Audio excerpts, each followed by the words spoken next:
Two children walked out of their home on a quiet May morning and vanished into thin air. No bodies. No witnesses. No explanation. 8 months later, their family is still waiting for answers that may never come. If cases like this keep you up at night, if you believe these children deserve justice, then hit that subscribe button right now. Turn on notifications. Because at Coldcase Crimelab, we don't let these stories fade into silence. We keep digging. We keep asking questions. And we need you with us on this journey. This is the disappearance of Lily and Jack Sullivan, and what happened to them defies every logical explanation investigators have tried to piece together. May 2, 2025. Landsdowne Station, Pictou County, Nova Scotia. If you've never heard of this place, you're not alone.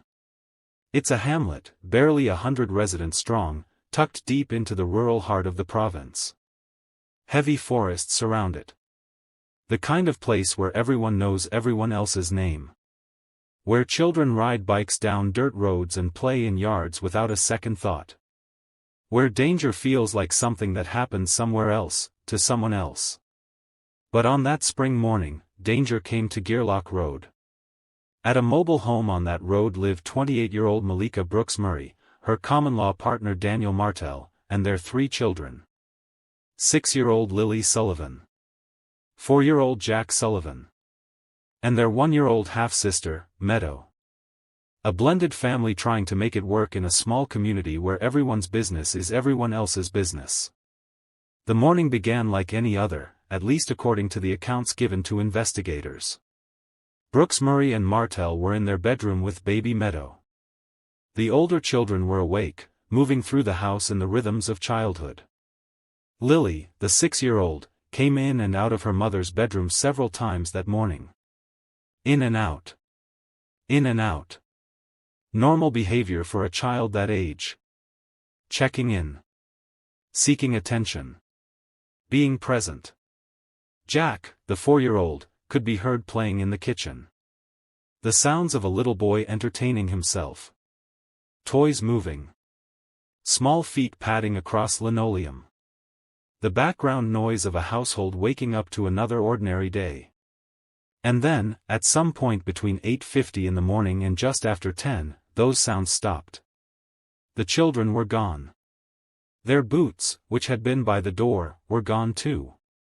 The back sliding door, a door that family members later said opened silently, without the creak or scrape that might alert someone inside, was closed. Not left ajar. Not swinging open in the wind. Closed. As if someone had carefully, deliberately shut it behind them. There was no screaming. No sounds of struggle. No frantic calls for mom or dad. No goodbye. Just silence. At 10:01 in the morning, Malika Brooks Murray dialed 911. Her voice, according to those who've heard the call, was frantic. Desperate. Her children were missing. Both of them. Just gone. Within minutes, the rural property was swarming with first responders. Police vehicles. Search and rescue teams. Neighbors emerging from their homes, asking what happened, offering to help. The machinery of emergency response kicked into gear with the kind of urgency that only a missing child case can provoke. But 2 missing children? 2 children vanishing simultaneously from their own home in broad daylight? That sent shockwaves through the entire region. But here's where this case shifts from tragic to deeply, disturbingly confusing. Because while the 911 call came in on the morning of May 2, the last confirmed public sighting of Lily and Jack didn't happen that morning at all. It happened the day before. May 1, 2025. 2:25 in the afternoon. Surveillance footage from a Dollarama store in New Glasgow, roughly 20 minutes from the family's home, captured Lily and Jack with family members. The footage is grainy, as store surveillance often is, but it's clear enough. 2 small children. Alive. Moving. Interacting with the adults around them. Everything about that footage appears normal. Routine. A family running errands on a Thursday afternoon. That was the last time anyone outside the immediate family can confirm, with video evidence, that those children were alive and well. Now, let's talk about what happened between that store visit and the 911 call. Because this is where the timeline becomes absolutely critical, and where investigators began to ask harder questions. Malika Brooks Murray had called both children in sick from Salt Springs Elementary School on May 1st. The reason she gave was that Lily had a cough. Fair enough. Parents keep sick kids home all the time. Nothing unusual about that. But then she called them in sick again on May 2nd. 2 days in a row. For a cough. So if Lily had a cough, where was she on the night of May 1st? What was happening in that home during those approximately 20 hours between the Dollarama visit and the emergency call? Investigators wanted to know. The public wanted to know. And as the days turned into weeks, and the weeks into months, those questions only grew louder. According to family members, the children were seen and heard on the property the morning of May 2nd. Janie McKenzie, the step-grandmother who lived in a separate building on the same property, told police that she heard Lily and Jack laughing and playing on the swings around 8:50 that morning. She described the sounds as normal. Happy. The kind of sounds you'd expect from children enjoying a spring morning. She said she fell asleep shortly after hearing them. When she woke up, they were gone. But think about that for a moment. Really think about it. 2 small children, ages 6 and 4, playing outside on swings. Laughing. Making noise. And then, sometime in the next hour or so, they disappear. Both of them. At the same time. Without anyone hearing them leave. Without anyone seeing them go. How does that happen? If you're still watching at this point, drop a comment with, "I'm still here." Let's see who's truly following this shocking story. Because what comes next is where this case goes from mysterious to absolutely baffling. The search for Lily and Jack Sullivan became one of the largest missing persons operations in Nova Scotia's history. Within hours of that 911 call, volunteers began pouring into Landsdowne Station. Local residents. Search and rescue teams. Trained professionals and ordinary citizens who simply couldn't stand the thought of 2 children lost in the wilderness. The area surrounding the family's home is heavily forested. Dense woods. Thick underbrush. The kind of terrain where a small child could easily become disoriented, could wander off a path and find themselves hopelessly lost within minutes. It's also terrain filled with natural dangers. Streams that swell with spring runoff. Steep embankments. Wildlife.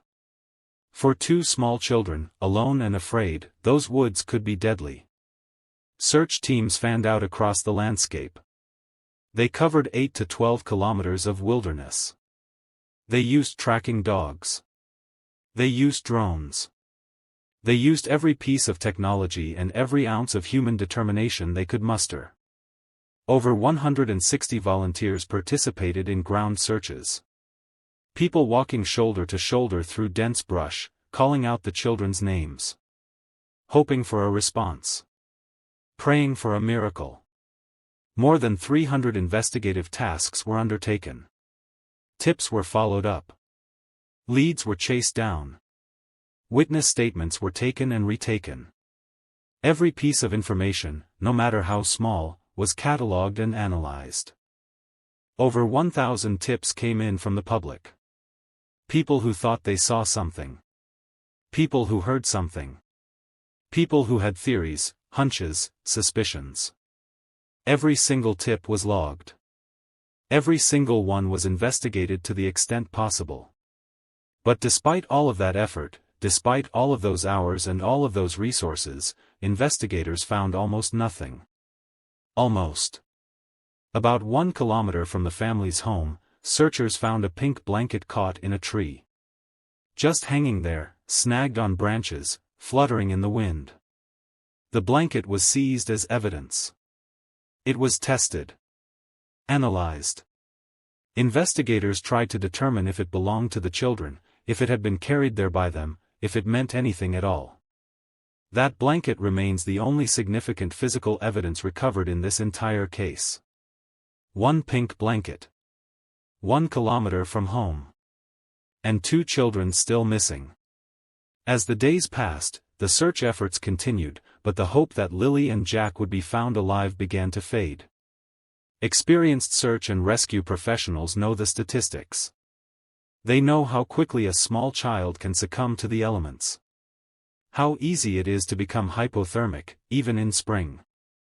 How dehydration and exposure can claim a life in a matter of days, sometimes hours. But the searches continued anyway.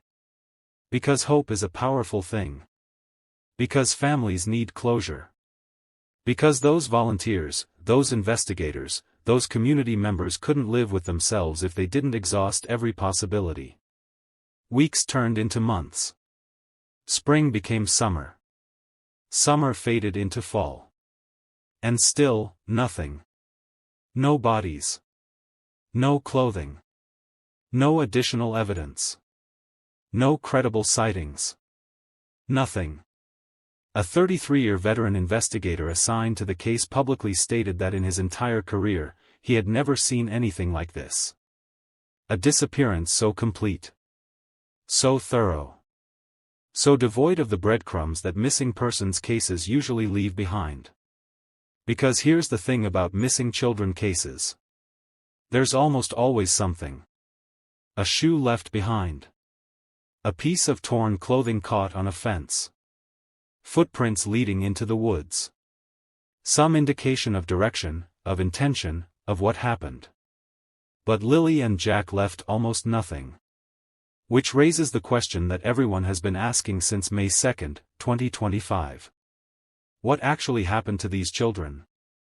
Let's examine the possibilities, because investigators have to consider every scenario, no matter how unlikely, no matter how uncomfortable. Scenario 1. The children wandered into the woods and became lost. This is the theory that search and rescue teams operated under initially. It's the most innocent explanation. 2 young children, perhaps following a deer or a rabbit, perhaps just curious about the world beyond their yard, walk into the forest. They get turned around. They can't find their way back. Panic sets in. They keep walking, getting more and more lost with every step. It's possible. Children do wander off. It happens more often than people think. But here's what doesn't fit. 2 children wandering off together, both of them, at the same time, without telling anyone, without making noise, without leaving more evidence behind. And despite extensive searches covering kilometers of terrain, despite trained dogs and experienced trackers, despite drones and heat-sensing equipment, not a single additional trace of them has been found beyond that pink blanket. If they died in those woods, where are their remains? Where are their clothes? Where is any evidence that they were ever there? Scenario 2. An accident occurred on the property, and the children's disappearance is being covered up. This is the theory that makes investigators' jobs incredibly difficult, because it requires them to consider the people closest to the children as potential suspects. It requires them to ask hard questions. To push on inconsistencies. To wonder if the timeline they've been given is accurate. If something happened to those children in or near that home, if there was an accident or something worse, then the disappearance could be staged. The boots taken to suggest they walked away. The door closed to suggest they left willingly. The 911 call made after enough time had passed to dispose of evidence. But here's what doesn't fit with that theory either. Where would you hide 2 children's bodies in a rural area that has been searched so thoroughly? How would you accomplish that in a small community where everyone notices everything? How would you maintain that secret for 8 months, through countless police interviews, through the stress and scrutiny and public attention? Scenario 3. Someone took them. Abduction. It's the theory that terrifies parents everywhere, the nightmare scenario that keeps people up at night. A predator. Someone watching the property. Someone who knew the family's routines. Someone who saw an opportunity and took it. But again, the evidence doesn't quite fit. There were no reports of suspicious vehicles in the area. No strangers lurking around. No history of attempted child abductions in that region. And perhaps most importantly, how would someone abduct two children simultaneously, from a property where other people were present, without being seen or heard? How would they do it so quickly, so cleanly, that not a single witness saw anything suspicious? Every scenario has holes. Every theory has problems. Which is exactly why this case has baffled investigators for 8 months and counting. Now let's talk about the family, because in cases like this, the family dynamics always matter. Malika Brooks Murray and Daniel Martel. A couple trying to raise 3 children in a rural community. By all accounts, they were known to their neighbors. They weren't isolated. They weren't completely off the radar. But every family has private struggles. Every household has dynamics that outsiders don't see. And when children go missing, investigators have to look at everything. They have to ask uncomfortable questions. They have to consider uncomfortable possibilities. Were there any reports of neglect? Any concerns from teachers or social workers? Any indication that those children were at risk? Publicly, authorities have released very little information about the family's background. They've been careful, as they should be, not to compromise the investigation or violate privacy laws. But that silence has led to rampant speculation. Online forums dedicated to true crime have dissected every detail. Amateur sleuths have pored over social media accounts. Theories have been spun and respun until they barely resemble reality. And in the middle of all that speculation, all that theorizing, all that public scrutiny, are 2 children who are still missing. 2 children who may be out there somewhere, waiting to be found. 2 children who deserve better than to become the subject of internet conspiracy theories. Janie McKenzie, the step-grandmother, has spoken publicly about the case. She's maintained that she heard the children playing that morning. She's maintained that everything seemed normal.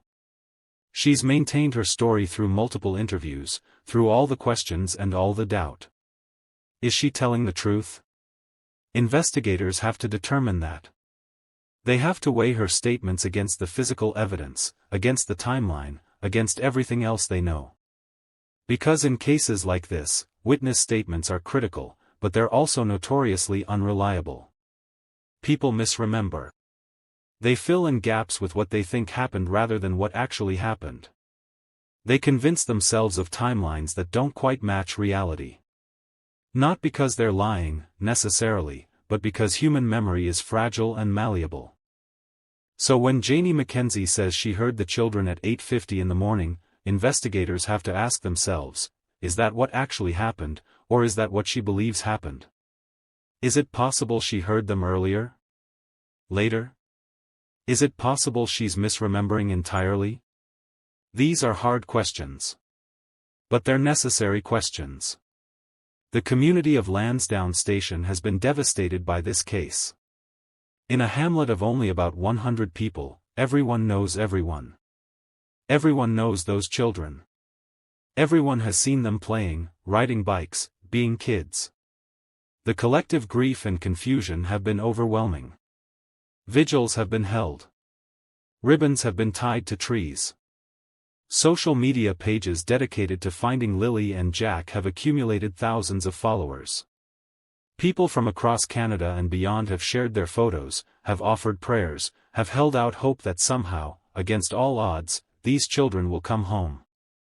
But as the months have worn on, that hope has become harder and harder to maintain. Because the reality is that children who disappear without a trace very rarely come back. The statistics are brutal. The outcomes are almost always tragic. 8 months. Over 1,000 tips. More than 300 investigative tasks.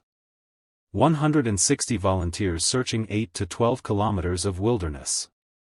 Countless hours of police work. Endless heartbreak. And still, no answers. Where are Lily and Jack Sullivan? Are they out there somewhere, alive, being held by someone with unthinkable intentions? Are they lost in those woods, their small bodies claimed by nature, waiting to be discovered by a hiker or a hunter years from now? Did something happen in that home that morning, something that has been carefully concealed? We don't know. The investigators don't know. The family may or may not know. And that uncertainty is perhaps the cruelest part of all. Because families need closure. They need to know. Even if the answer is the worst possible answer, at least it's an answer. At least it's something to hold on to, something to mourn, something to begin healing from. But when there's nothing? When there's just silence and unanswered questions and a pink blanket caught in a tree?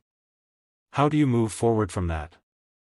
The investigative team working this case has not given up. They continue to follow leads. They continue to analyze evidence. They continue to hope that somewhere, somehow, a piece of information will emerge that cracks this case wide open. They've asked the public to remain vigilant. To report anything suspicious. To keep Lily and Jack's faces in their minds.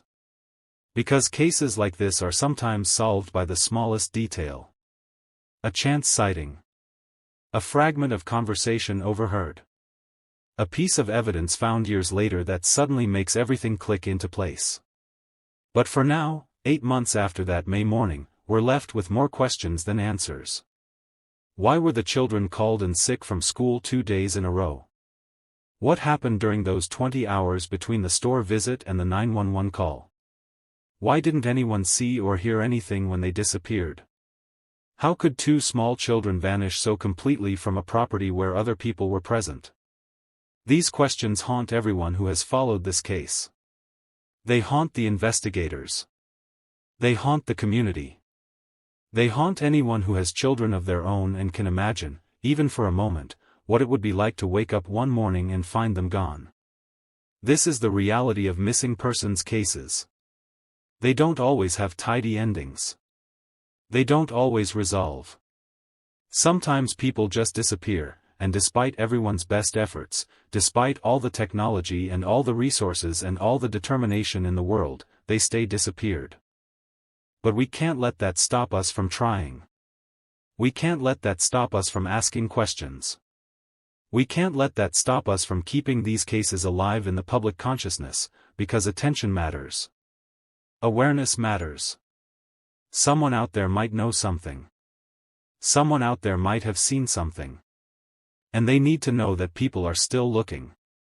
Still listening. Still caring. Lily and Jack Sullivan were real children. They had favorite toys. Favorite foods. Inside jokes. Dreams. Fears. Personalities. They weren't just statistics. They weren't just names in a news report. They were human beings, small and vulnerable and deserving of safety and love and the chance to grow up. They deserve to be found. They deserve justice.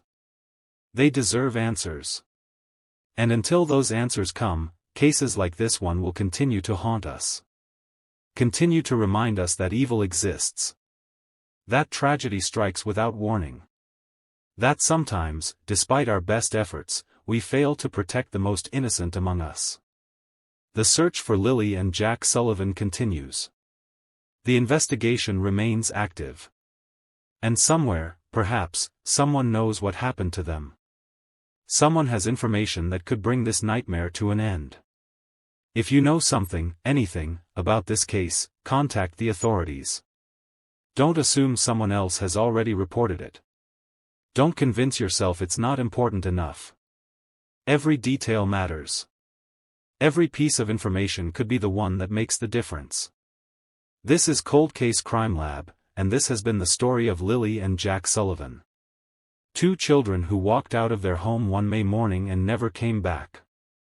If this case moved you, if you believe these children deserve to be found, then I need you to do 3 things right now.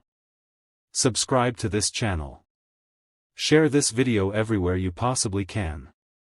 And leave a comment telling me what you think happened. Let's keep this conversation going. Let's keep these faces in front of people. Let's make sure Lily and Jack are never forgotten. Because the moment we stop talking about them is the moment they truly disappear. And I refuse to let that happen.